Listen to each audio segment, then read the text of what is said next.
Hello friends, आप सबों का फिर से स्वागत है। कुछ स्टूडेंट्स ने, कुछ मेरे जूनियर्स ने मुझसे रिक्वेस्ट किया था कि कॉस्ट ऑडिट के ऊपर में भी आप अपने एक्सपीरियंस को शेयर करें। तो आप लोगों के रिक्वेस्ट पे मैं आज ये वीडियो कॉस्ट ऑडिट कैसे करना है इस विषय पे आपके साथ अपने एक्सपीरियंस को शेयर करने जा रहा हूँ। और ये वीडियो थोड़ा लंबा हो सकता है, इसलिए आप अंत तक इस वीडियो को ज़रूर देखें। ये आपके लिए बहुत ही हेल्पफुल साबित होगा। कॉस्ट ऑडिट कंपनीज एक्ट के अंदर चैप्टर 10 में कवर होता है, सेक्शन 148, और companies cost records and audit rules 2014 के अंदर ये डिस्क्राइब किया गया है कि किस किस कंपनीज के ऊपर, कौन कौन से प्रोडक्ट के ऊपर में cost audit and cost record applicable है। उसकी चर्चा मैं इस वीडियो में नहीं कर रहा हूँ, आप उस रूल को देख लेंगे। अगर आपको उस पर भी कुछ क्लेरिफिकेशन चाहिए तो आप मेरे कमेंट्स में डालिएगा, मैं उस पर एक अलग से वीडियो बना दूंगा। आज जो मैं वीडियो बनाने जा रहा हूँ और आप लोगों के साथ शेयर कर रहा हूँ वो ये है कि कॉस्ट ऑडिट कैसे करना चाहिए। इसके पहले कुछ इसके जो इम्पोर्टेंट प्रोविजन है वो हमको जान लेना ज़रूरी है। पहला, कॉस्ट ऑडिट केवल प्रैक्टिसिंग कॉस्ट अकाउंटेंट ही कर सकता है, as per section 148 of the Companies Act 2013। आप जब उस सेक्शन को पढ़ेंगे, उस सेक्शन में एक प्रोविज़ो है जहाँ पर एक क्लियर कट लिखा हुआ है कि एक ऑडिटर को जो पावर है, जो फाइनेंशियल ऑडिटर हैं या कंपनी का ऑडिटर हैं, उनको जो पावर, उनका जो क्वालिफिकेशन, डिसक्वालिफिकेशंस, ड्यूटीज़ है, ये सारे चीज़ म्यूटस मुटेंडिस अक्षरशः कॉस्ट ऑडिटर के ऊपर भी एप्लीकेबल होता है और उन कंपनी के ऊपर भी एप्लीकेबल होता है। इसके अलावा सेक्शन 147 में जो पेनाल्टीज़ का प्रोविज़न है दोनों के लिए, कंपनी के लिए और ऑडिटर के लिए, वो कॉस्ट ऑडिट के केस में भी अक्षरशः एप्लीकेबल है। अगर कंपनी वायलेशन करती है तो उनको भी पेनाल्टी देना पड़ेगा, और कॉस्ट ऑडिटर अगर कोई वायलेशन कर रहा है तो उसके ऊपर भी पेनाल्टी का प्रोविज़न है जो सेक्शन 147 के हिसाब से लगेगा। ये पहली बात आप क्लियर कर लें। दूसरी चीज़ आती है कि कॉस्ट रिकॉर्ड कैसे मेंटेन करना। तो companies cost records and audit rules 2014, उसमें एक CRA1 फॉर्म प्रिस्क्राइब किया गया है। CRA1 में डिटेल में सारे कॉस्ट के ऊपर में material cost, employ cost, purchase cost, depreciation, overheads, sales and distribution, इन सारे चीज़ों के बारे में विस्तार से डिस्क्राइब किया गया है। कौन कौन से कॉस्ट आएंगे, एबनॉर्मल कॉस्ट के बारे में बताया गया। अभी जो कंपनी से जिनके ऊपर ये एप्लीकेबल है उनको कॉस्ट रिकॉर्ड मेंटेन करना है। गवर्नमेंट ने कोई भी फॉर्मेट स्पेसिफाई नहीं किया हुआ है। किसी भी इंडस्ट्रीज़ के लिए, किसी भी प्रोडक्ट के लिए कोई स्पेसिफिक फॉर्मेट नहीं है। जैसे फाइनेंशियल अकाउंट्स में प्रॉफिट एंड लॉस अकाउंट या बैलेंस शीट बनाने के लिए जो शेड्यूल्स हैं एज पर कंपनीज एक्ट, उनको फॉलो करना पड़ता है। उसी के हिसाब से कॉस्ट रिकॉर्ड मेंटेन करने के लिए CRA1 में जो डिस्क्राइब किया गया है उसके हिसाब से हर कंपनी फ्री है। आप अपने हिसाब से अपने कॉस्ट शीट को डिज़ाइन करें और उसको मेंटेन करना है। कॉस्ट रिकॉर्ड आपको कंटिन्यूस बेसिस पे मेंटेन करना है। कॉस्ट शीट आपका मंथली बनना चाहिए, आप क्वार्टरली या एनुअली बना सकते हैं, लेकिन मेरा ये सजेशन है और कंपनियां बनाती भी हैं for cost control and cost effectiveness and to find out the cost of production of each unit, वो मंथली कॉस्ट शीट मेंटेन करता है। तो एज ए कॉस्ट ऑडिटर आपको CRA 1 के बारे में पूरा कंप्लीट नॉलेज रहना चाहिए।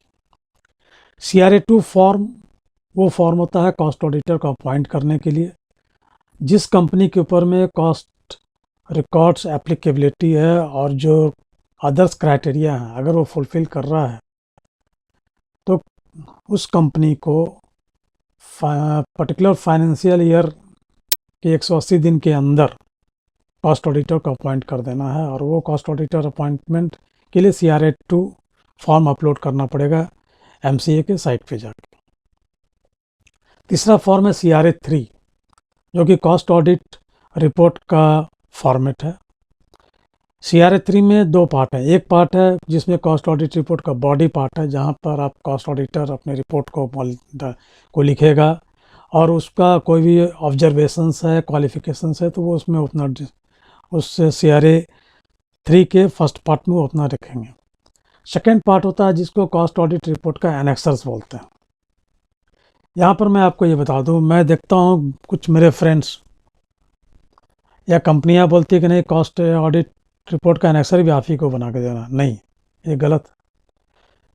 CRA 3 के साथ जो एनेक्सर्स लगेंगे कॉस्ट ऑडिट रिपोर्ट का, उसको मेंटेन करके और बनाने का रिस्पॉन्सिबिलिटी कंपनी का है, और वो कंपनी उस एनेक्सर्स को तैयार कर कॉस्ट ऑडिटर को देंगे कि आप इसका ऑडिट करिए और इसके बेसिस पे आपको कॉस्ट ऑडिट रिपोर्ट सबमिट करना है कंपनी को।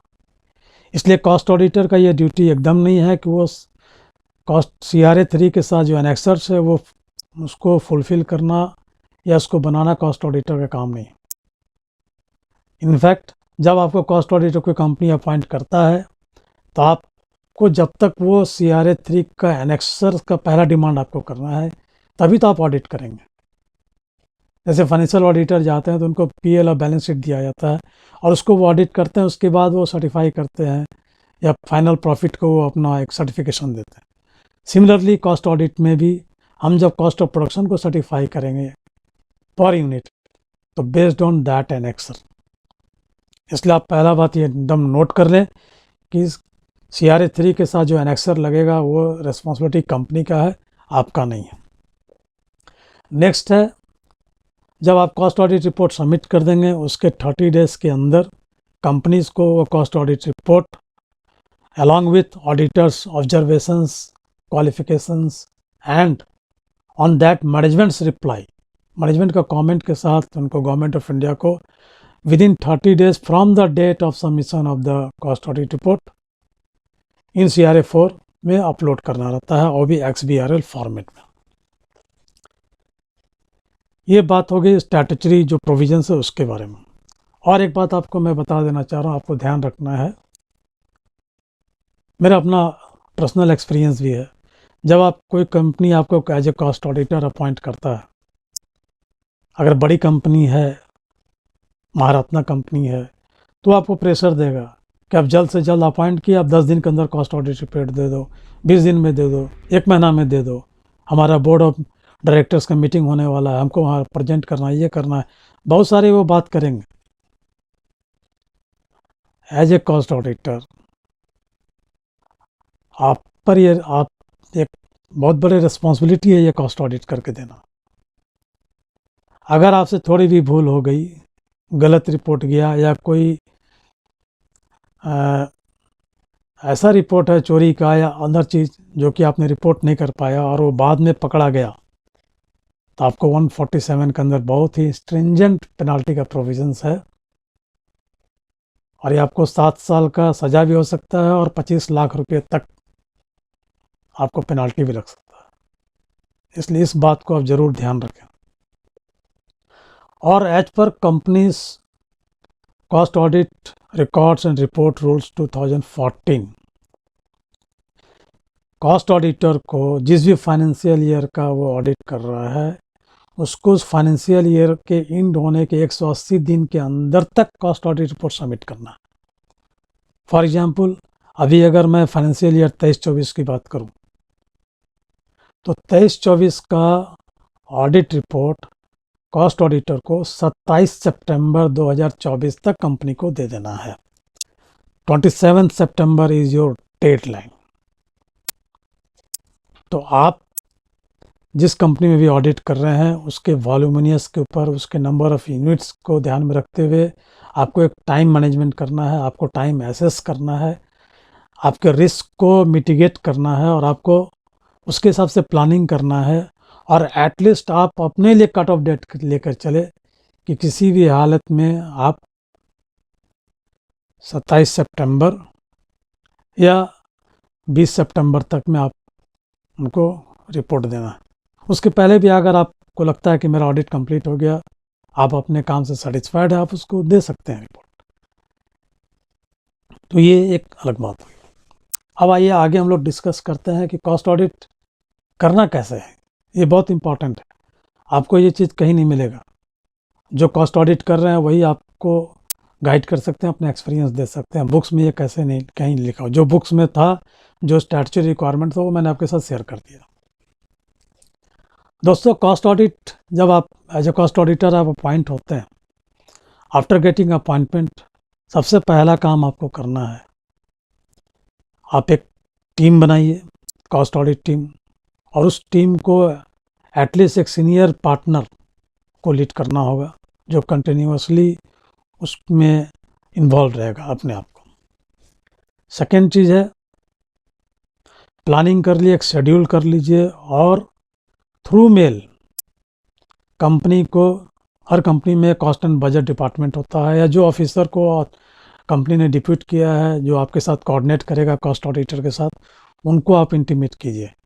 वर्बली फ़ोन से बोलना है, लेकिन रिटन रिकॉर्ड ज़रूर रखिए। ये कॉस्ट ऑडिटर के लिए बहुत ज़रूरी है। इसलिए आप अपने शेड्यूल के बारे में उनको पहले से प्लानिंग करके आप कंपनी को इन्फॉर्म कर दीजिए through mail, by registered post भी आप दे सकते हैं। There should be record. Section 148 क्या बोलता है? सेक्शन 148 बोलता है कि आपको कॉस्ट ऑडिटिंग स्टैंडर्ड फॉलो करना है। Cost auditing standard which is issued by the institute of cost accountants of India. At present there are 4 cost auditing standard,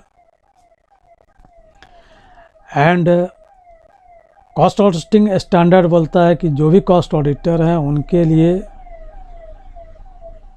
cost accounting standard follow करना कंपलसरी है। मेरे साथ एक कंपनी में audit कर रहा था, कॉस्ट ऑडिट, वहाँ पर उनके रिकॉर्ड को देख करके कुछ जगह पे मैं प्रेफर किया कि नहीं, आपका ये कॉस्ट अकाउंटिंग स्टैंडर्ड से डिफ़र कर रहा है। तो उन्होंने मेरे साथ आर्गूमेंट किया कि कॉस्ट अकाउंटिंग स्टैंडर्ड हमारे ऊपर एप्लीकेबल नहीं है।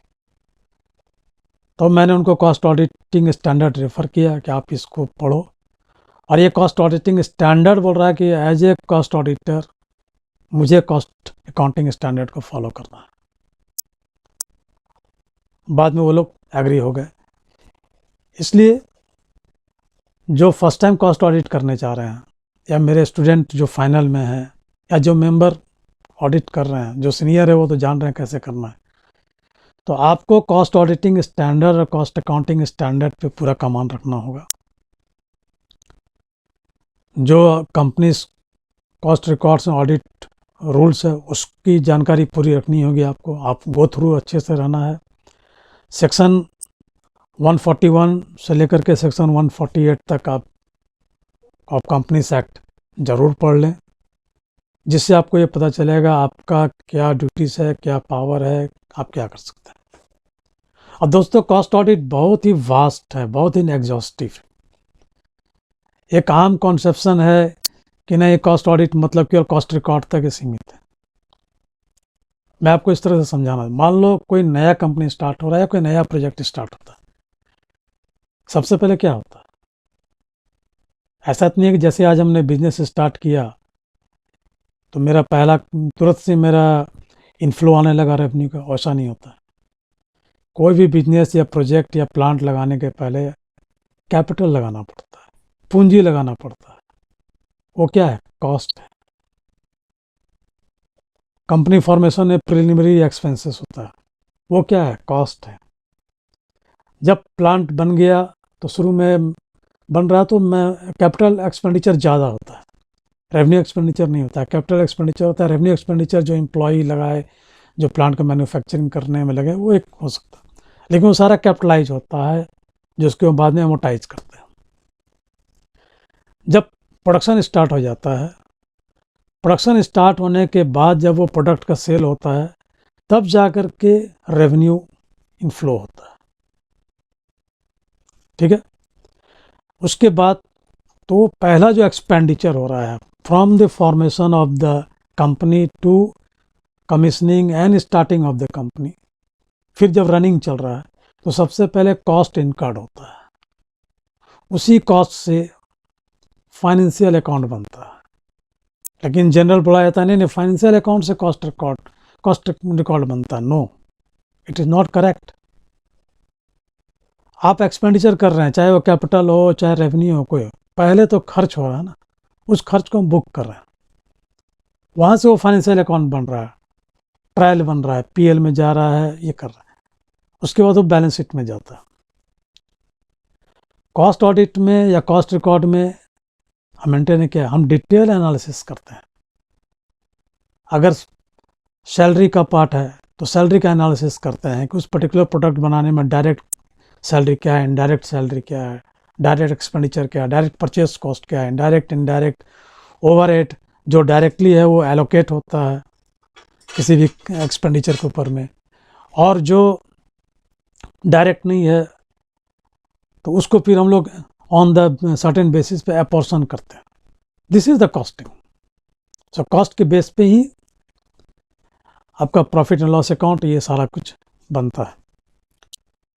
और उसी कॉस्ट शीट से, इसलिए ये धारणा गलत है कि पहले फाइनेंशियल हो गया उसके बाद वहाँ से आ रहा है।